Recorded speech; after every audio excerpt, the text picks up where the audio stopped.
Welcome to Code with Vinod. In this video, we will learn private IP, public IP, and elastic IP. So let me go on my AWS account. So here in the previous video, we have already created our one EC2 instances, so which is already running. So here in the details, so let me make it some up. So here we have public IP address and private IP address. So let me copy this. So as earlier we were doing, so we are able to access our EC2 instances hello world from the instance name with the help of public IP address. So public IP address basically we use for public network. Let's say if we are accessing our any instances via internet. So in this case we will use public IP address, and in case of local network we will use private IP address. So before going to elastic IP address, so let me show you one thing. So let's say we are able to fetch our traffic on this IP public IP address. So let me stop my instance.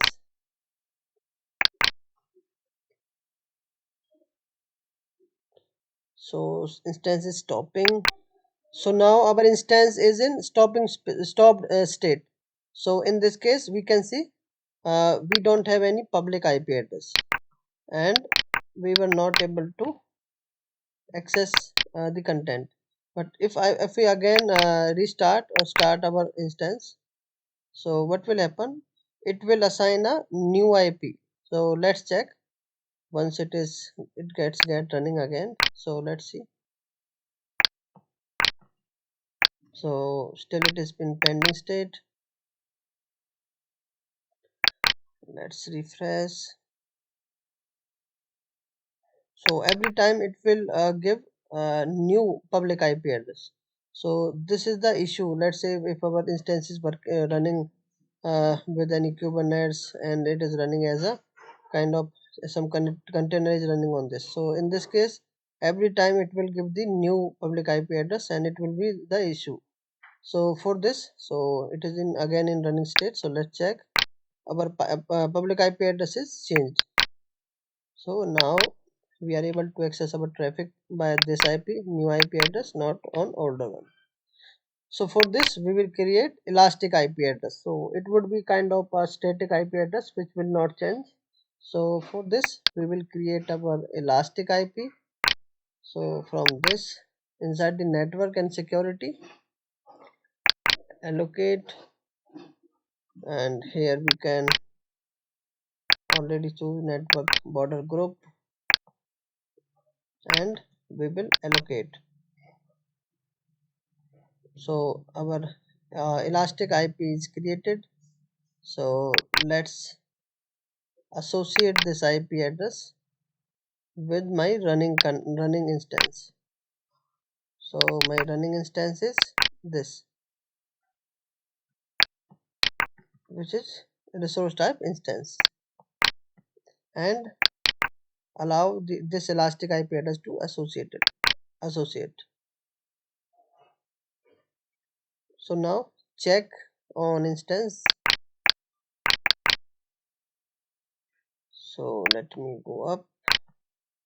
So if I check here, we don't have any elastic IP. If I refresh this, then my elastic IP is there. So if I copy this, then we are able to fetch. And if I go down, now my public IP address will be elastic IP address. So if again I do the same step, if I stop my instance,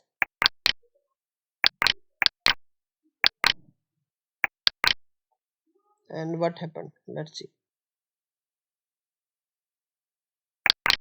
Now our server is stopped. So let's see.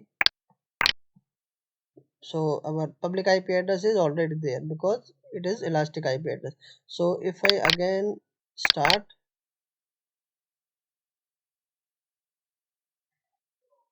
it is in starting state.